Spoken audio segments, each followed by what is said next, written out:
dia, igreja. Paz do Senhor para todos. Amém. Louvado seja o nosso Deus. Dando continuidade na palavra, gostaria de falar hoje um pouco sobre as obras da carne e o fruto do Espírito. A gente não vai falar exatamente sobre eles, mas é uma primeira parte. Gostaria de ler o livro de Gálatas, no capítulo 5, dos versos 19 ao 26, que diz assim: Porque as obras da carne são manifestas, as quais são adultério, prostituição, impureza, lascívia, idolatria, feitiçaria, inimizades, porfias, emulações, iras, pelejas, dissensões, heresias, invejas, homicídios, bebedices, glutonarias e coisas semelhantes a esta. Eu imagino que Paulo já imaginava que no futuro a gente ia criar coisas novas para pecar contra Deus, então ele já deixou aqui preparado. Acerca das quais vos declaro, como já antes vos disse, que os que cometem tais coisas não herdarão o reino de Deus. Aí vem o alívio. Mas o fruto do Espírito é amor, alegria, paz, longanimidade, benignidade, bondade, fé, mansidão, temperança ou domínio próprio. Contra estas coisas não há lei. E os que são de Cristo crucificaram a carne com as suas paixões e concupiscências. Se vivemos em espírito, andemos também em espírito. Não sejamos cobiçosos de vanglórias, irritando-nos uns aos outros, invejando-nos uns aos outros. Amém? Senhor, a Ti toda a honra, toda a glória e o louvor.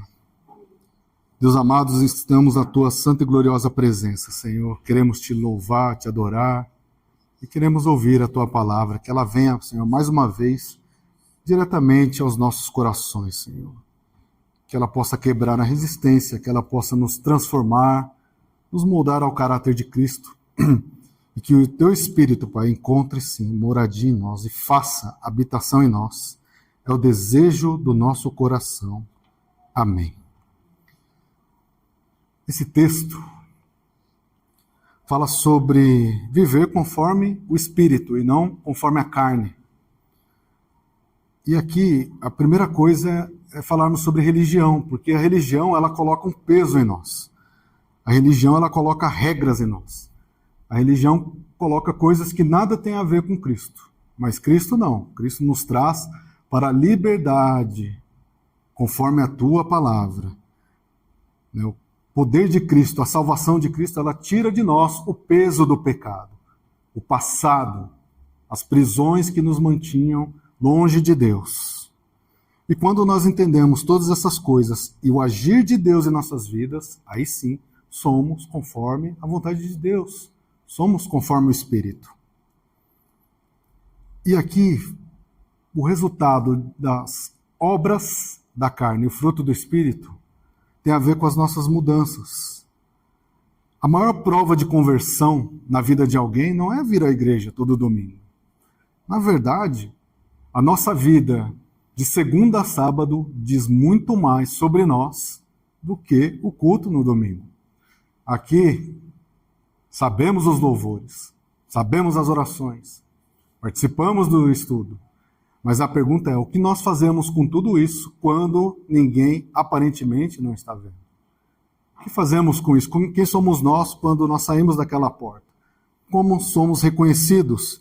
E acredite, muitas pessoas participarão da igreja durante toda a vida sem conhecer a Deus, sem ter uma experiência com Deus, sem saber exatamente o que significa ter Deus na vida.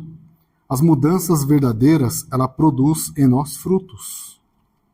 O próprio Jesus, ele disse, em Mateus capítulo 7,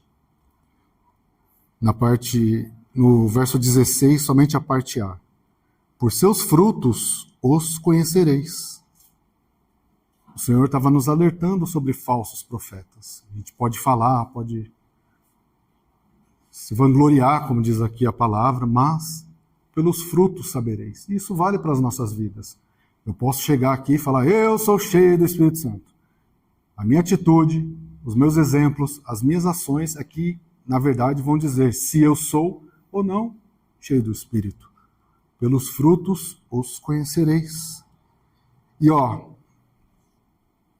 se tem dúvida, nada tem a ver com as nossas conquistas.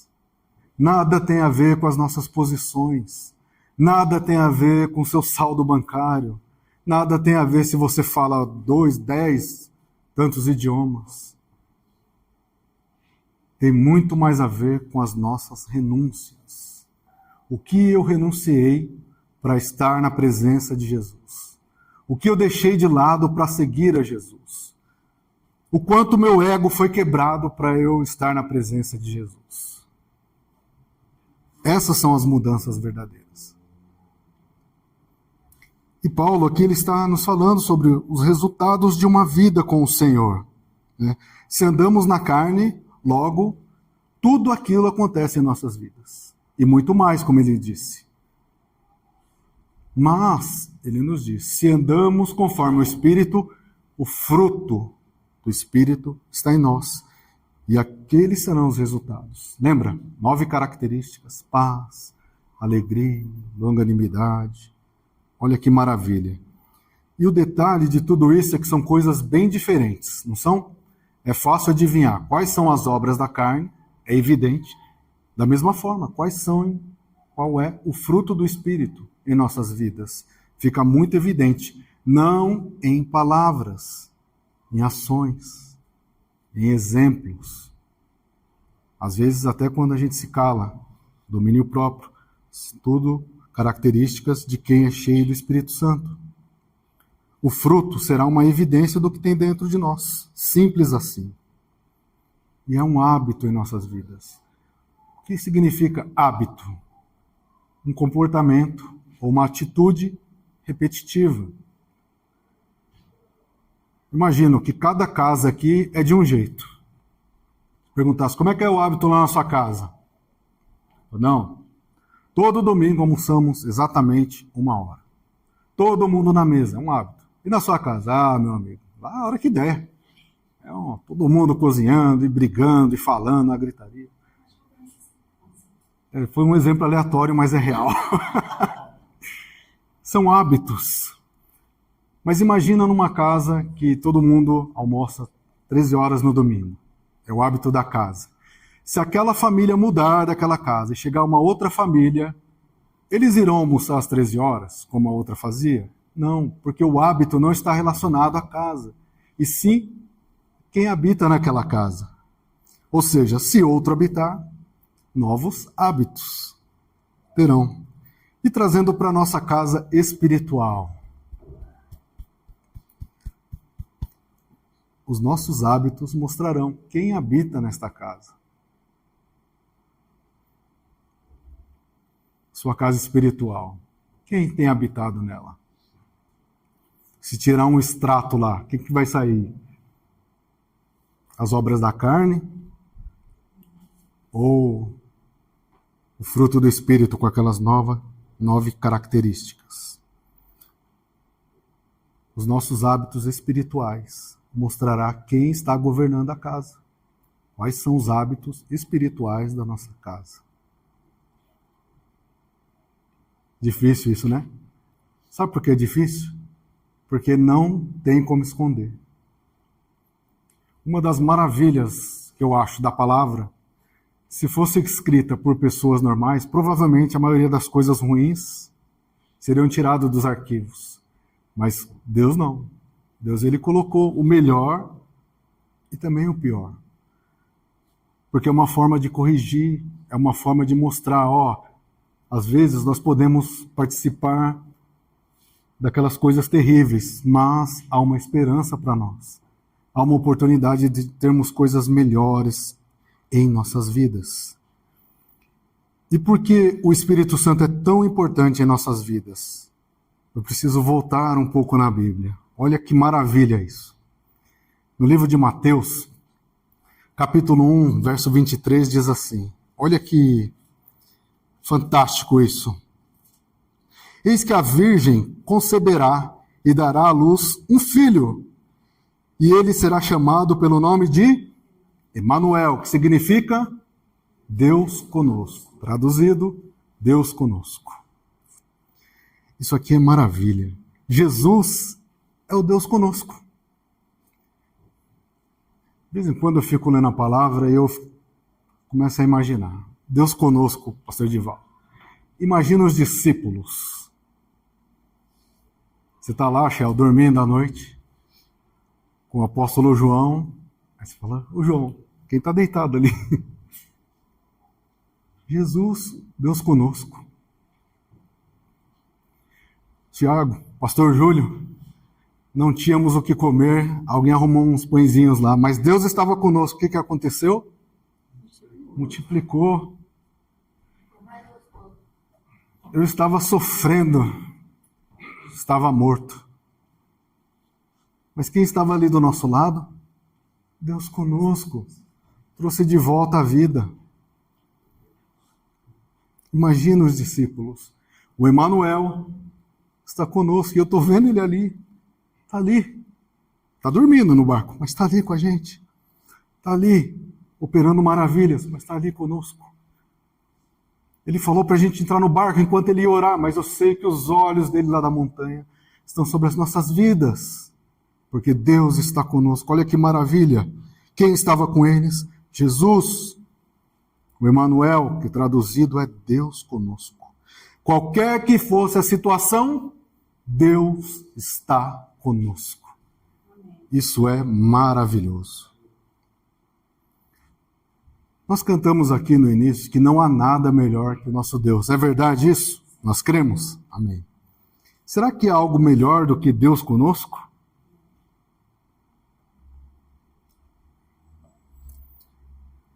Todos os discípulos participavam, viram aquelas maravilhas. Mas um dia Jesus chegou e falou, eu vou embora.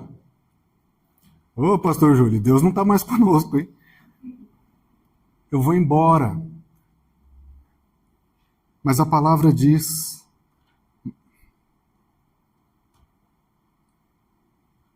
João capítulo 16, verso 7. Jesus disse que ia embora. Imagina agora os discípulos. Eu vou olhar, Deus não vai estar mais conosco.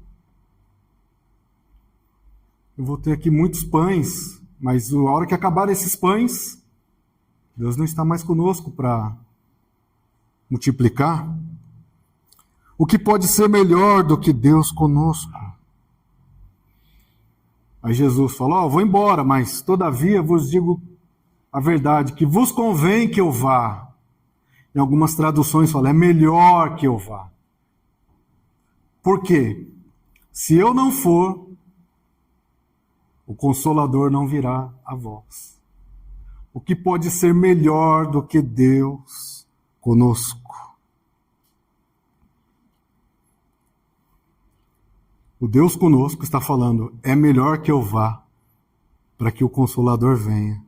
E aí vem a resposta. O que é melhor do que Deus conosco? 1 Coríntios, capítulo 6, verso 19.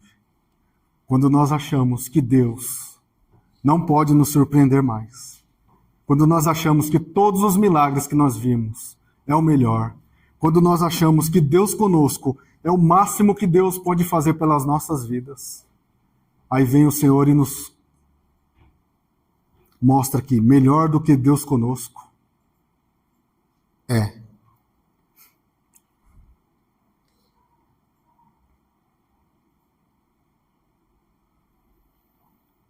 Não sabeis que o vosso corpo é templo do Espírito Santo? O que é melhor do que Deus conosco? É um Deus em nós. É um Deus que habita em nós. Os discípulos viram Jesus ali, mas hoje nós temos o Espírito Santo, o próprio Deus em nossas vidas. Se tem uma coisa melhor do que Deus conosco, é o Deus em nós. Amém? Lembre-se sempre dessa palavra. E que união é essa, hein? Pare para pensar. O que significa o Espírito Santo habitar em você? Sabe? Nossos antigos irmãos aqui, eles passaram por tantas coisas, viram tantas coisas, mas eles não têm esse privilégio que nós temos. A verdade de Deus revelada em nós, habitando em nós. O Espírito Santo habitando em nós, tomando conta das nossas vidas, governando as nossas ações, mostrando qual é o caminho, controlando os nossos pensamentos, firmando os nossos passos. Olha que diferença, essa união. E ele começa a governar as nossas vidas. E aí qual é o resultado? Não é mais as obras da carne, é o fruto do Espírito manifestado em nós. E aí, você é cheio do Espírito Santo?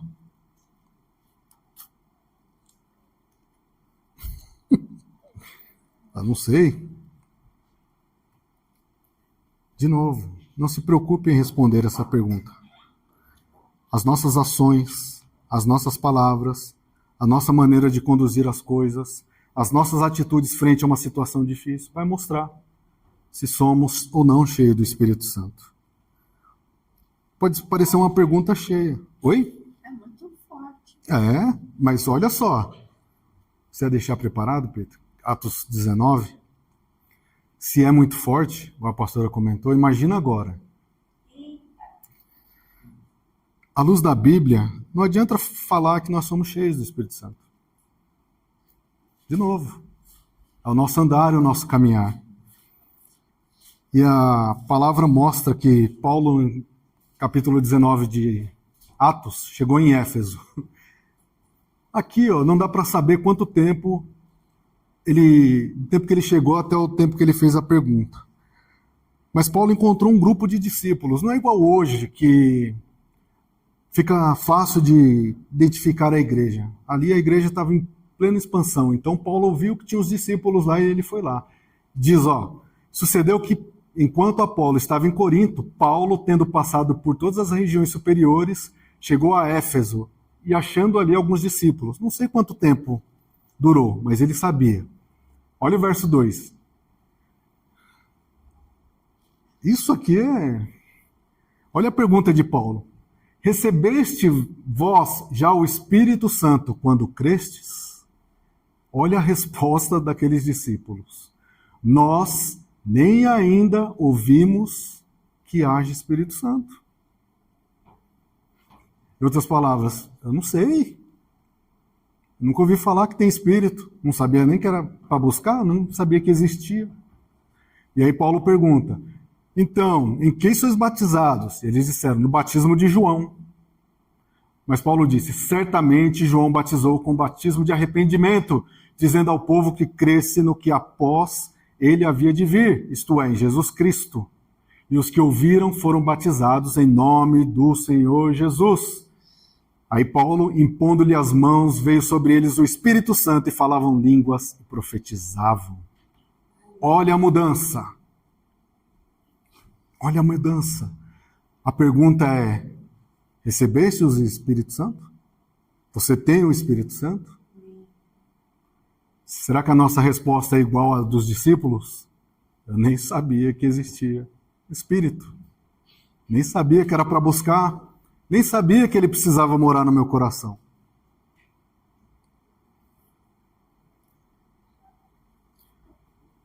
Ainda nesse texto, a pergunta que vem ao meu coração também é, o que será que Paulo viu na vida deles para fazer aquela pergunta? Provavelmente, Paulo já sabia, já teve experiência com Deus, ele sabia, uma vida com o Espírito Santo é uma vida que produz frutos.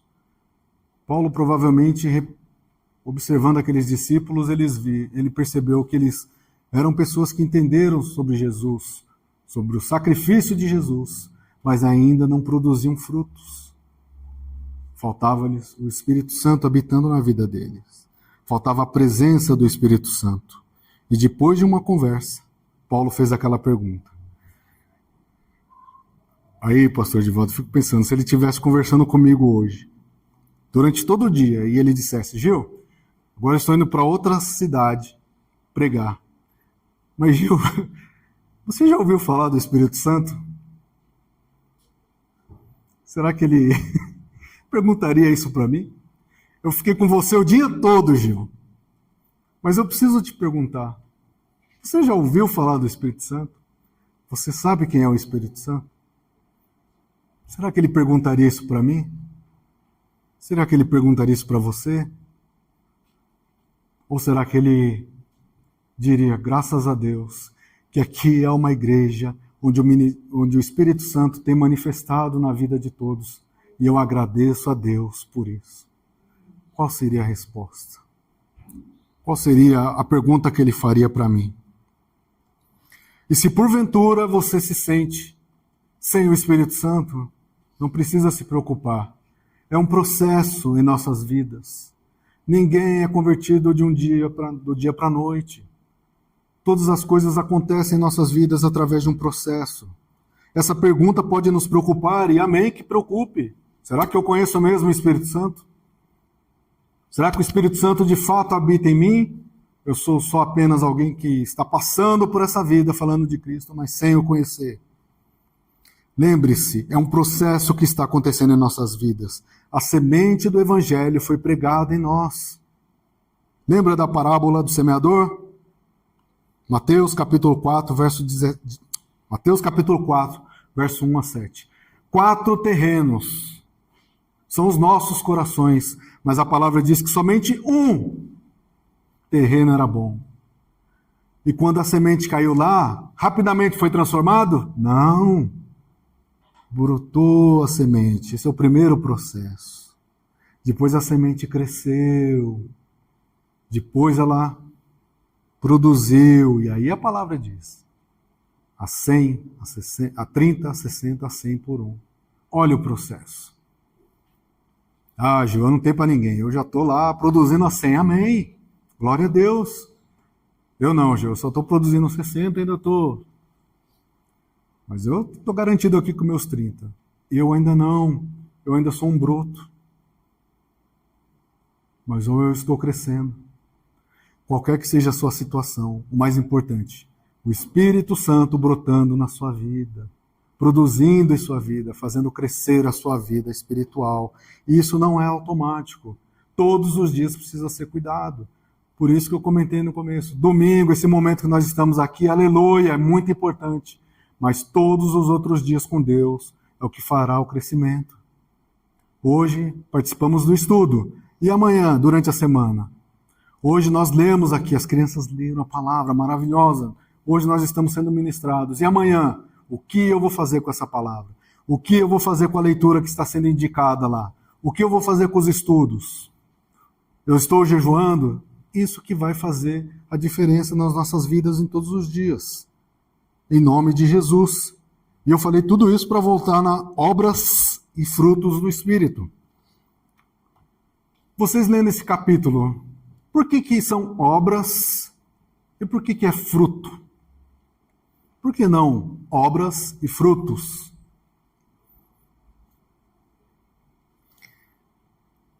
Não tem uma explicação ali falando disso, mas o que eu imagino? Obras da carne. Se trata de escolhas. Eu posso escolher. Todos nós, antes de Cristo, provavelmente estávamos inclinados a uma daquelas coisas. Talvez mais de uma. Nós conhecemos, fulano é conhecido como isso.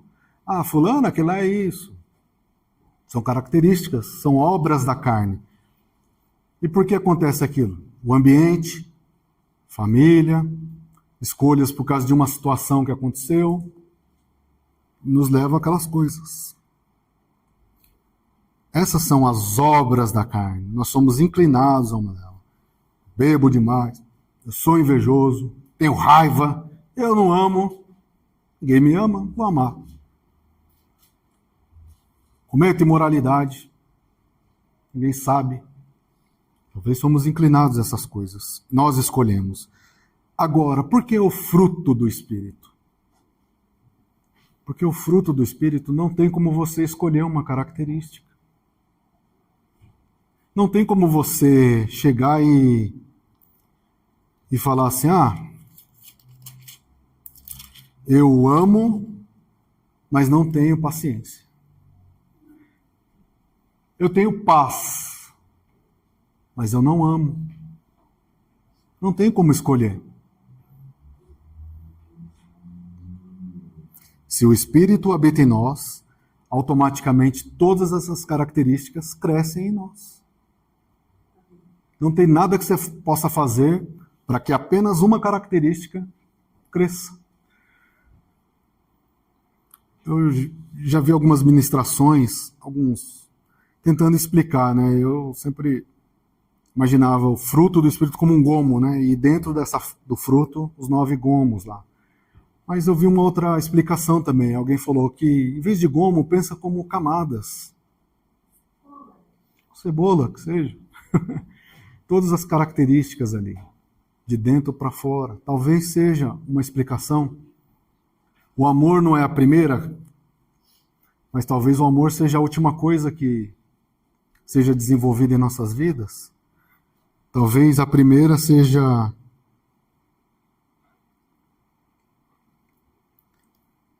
o amor é o primeiro, mas talvez seja o último a ser desenvolvido. Aqui fala que é a temperança, né? Domínio próprio. Talvez esse seja o primeiro a ser desenvolvido. Tinha raiva de tudo, tinha raiva do mundo, resolvia as coisas do meu jeito. Agora não. Opa, agora como Deus resolveria essa situação? Como Jesus responderia frente a essa situação?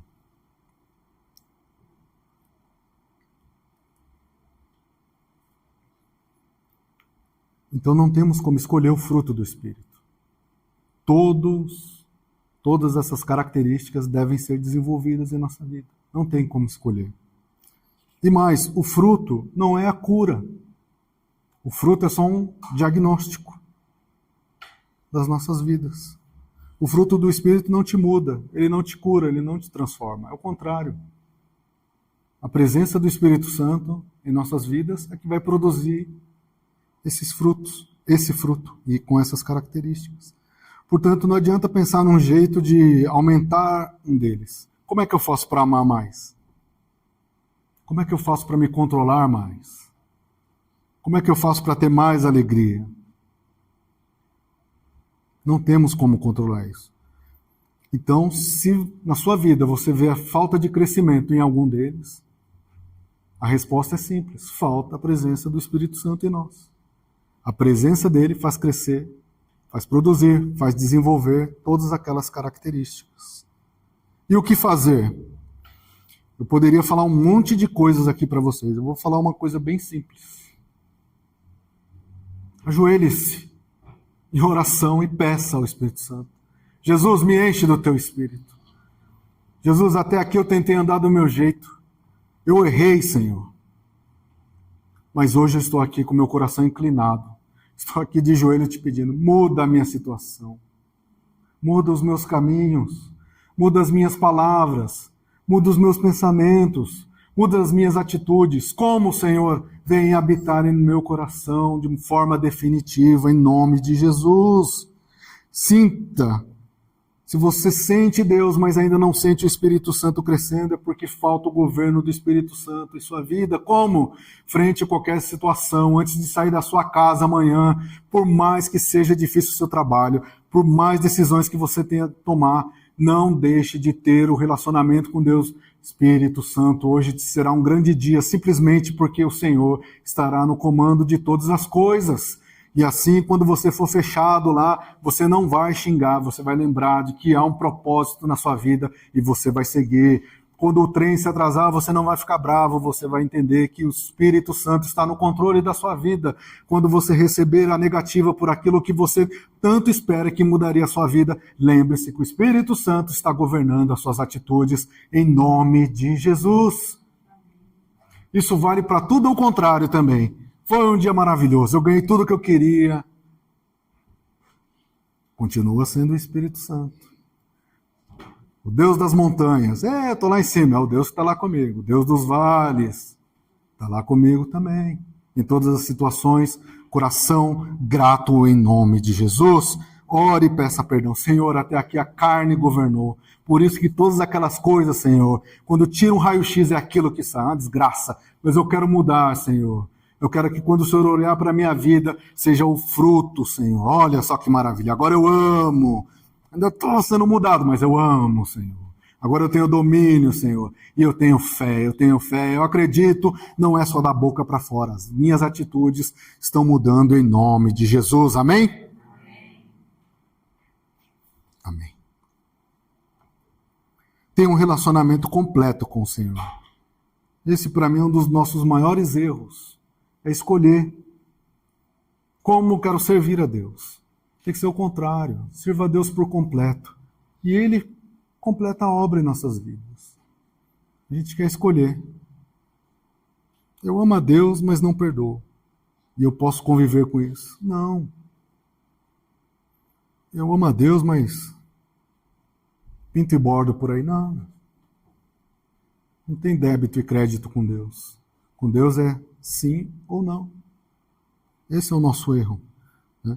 E quando tivermos um relacionamento completo com Deus, isso produzirá fruto, e o fruto trará evidência. Não precisa falar.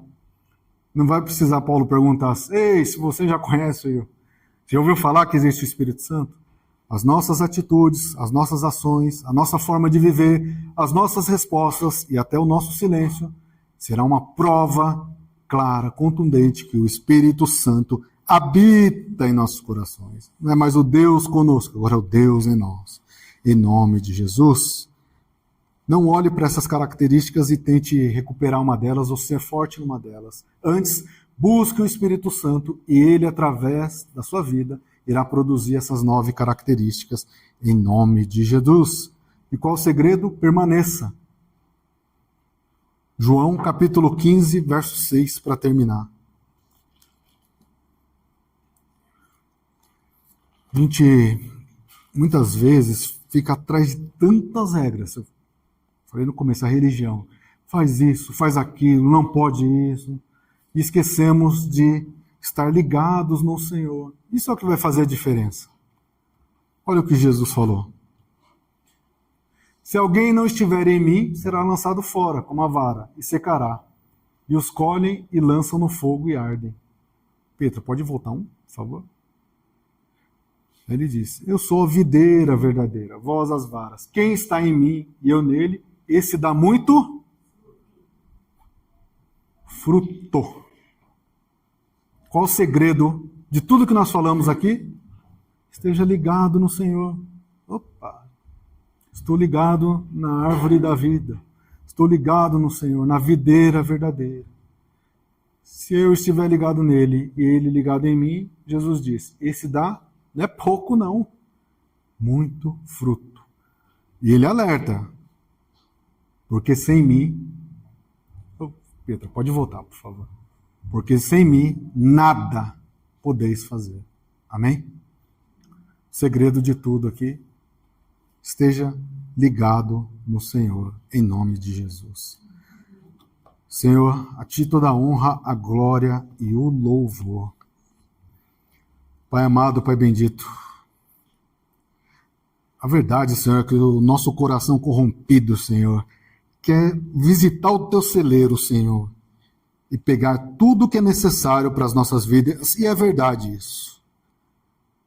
Mas quando lemos a Tua palavra, quando temos um compromisso, nós vemos que é o contrário. O Senhor deseja, Pai, habitar em nós, fazer de nós a Tua casa, o Teu templo, Senhor, para que o Teu poder seja manifestado, Senhor, através, primeiramente, de renúncias, Pai.